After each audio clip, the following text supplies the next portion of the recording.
Voltamos então, você que assiste o Eureka hoje. O assunto agora são as figuras de linguagem e como elas aparecem nos textos da literatura brasileira. No bloco passado, abordamos a questão da intertextualidade e analisamos uma questão do Enem de 1998.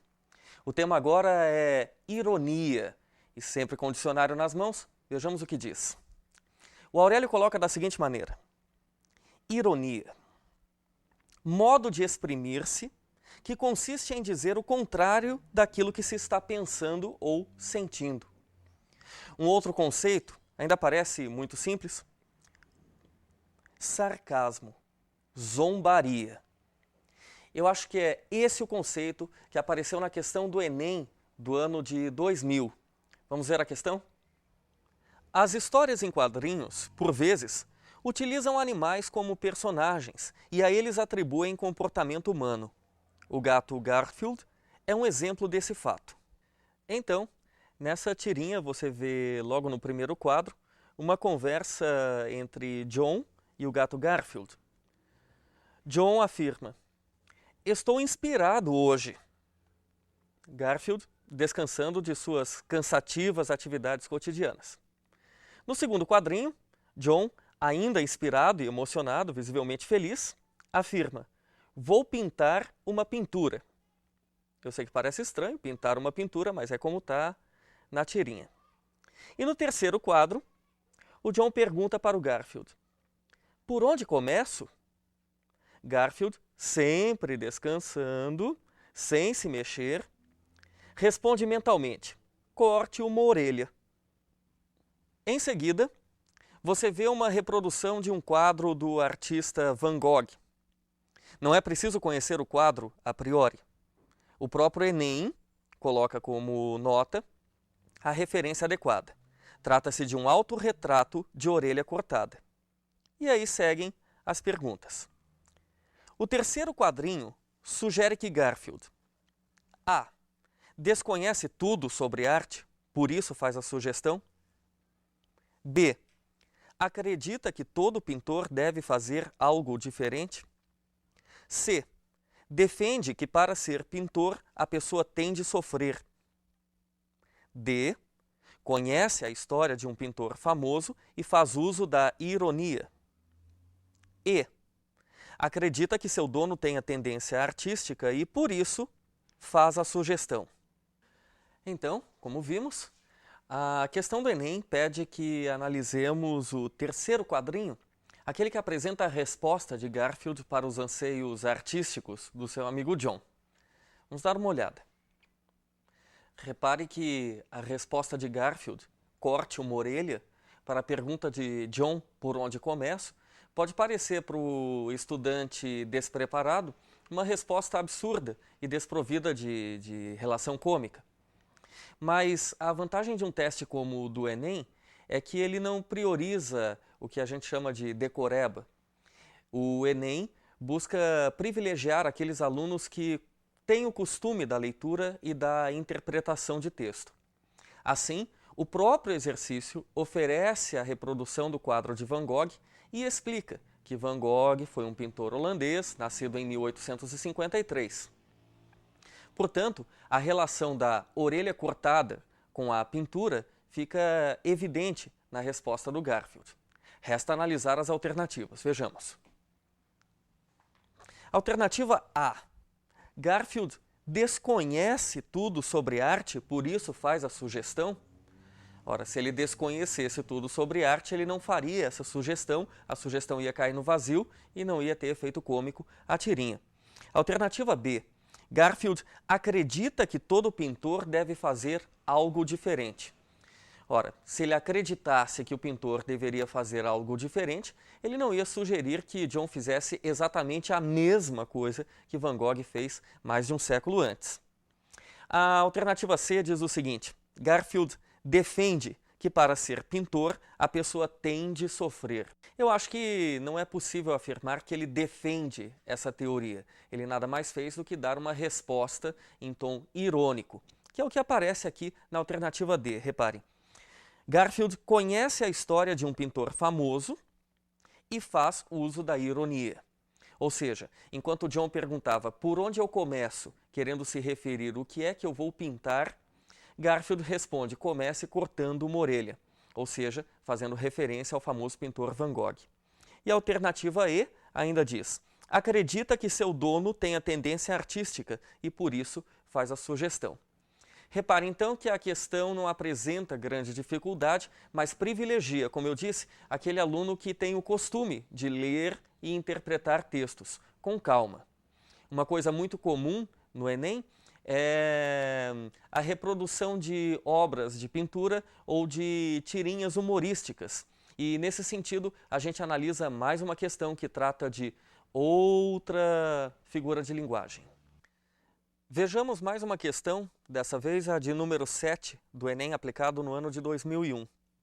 O enunciado diz o seguinte: oxímoro, ou paradoxo, é uma construção textual que agrupa significados que se excluem mutuamente. Para Garfield, a frase de saudação de John expressa o maior de todos os oxímoros. Acompanhe. Na primeira tirinha, Garfield aparece sonolento observando a sua caneca de café. Na segunda, ele se surpreende com a aparição de John, que afirma: "Feliz segunda-feira!" Garfield, sozinho, na terceira tirinha, pensa com o leitor: a mãe de todos os oxímoros. A questão pede o seguinte: nas alternativas abaixo, estão transcritos versos retirados do poema O Operário em Construção. Pode-se afirmar que ocorre um oxímoro em. Alternativa A. Era ele que erguia casas onde antes só havia chão. Alternativa B. A casa que ele fazia, sendo a sua liberdade, era a sua escravidão. C. Naquela casa vazia que ele mesmo levantara, um mundo novo nascia, de que sequer suspeitava. D.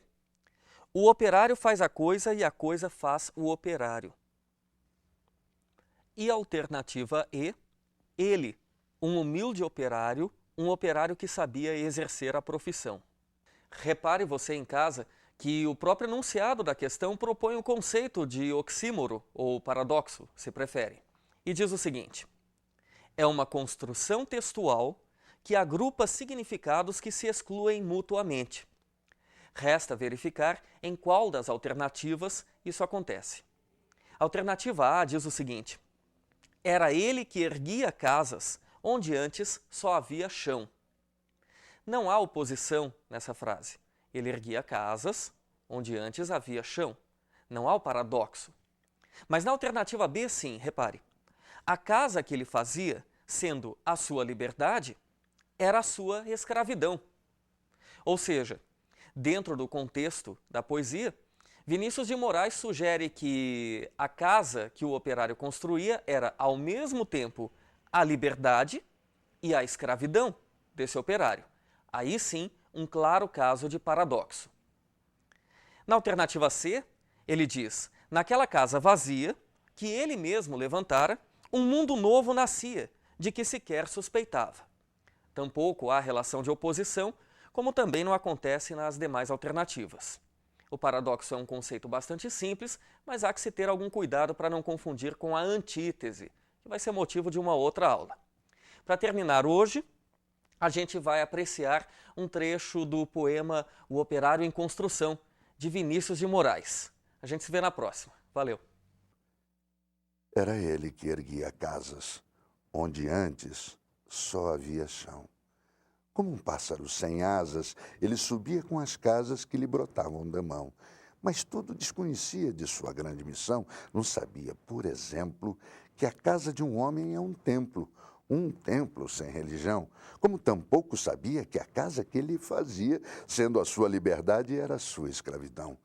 Mas ele desconhecia esse fato extraordinário que o operário faz a coisa e a coisa faz o operário. De forma que, certo dia, à mesa, ao cortar o pão, o operário foi tomado de uma súbita emoção ao constatar, assombrado, que tudo naquela mesa, garrafa, prato, facão, era ele quem os fazia. Ele, um humilde operário, um operário em construção.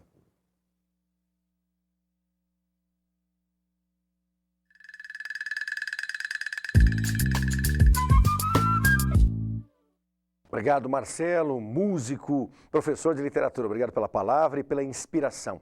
E nada como terminar este bom momento, este período de 9 encontros, estes quase 3 meses de contato com você, com a literatura. Vale a pena mesmo. Muito obrigado à TV Paulo Freire, este professor, este profissional da educação. Agradece à TV Paulo Freire pela dedicação, por todo o esforço para levar a vocês 9 encontros.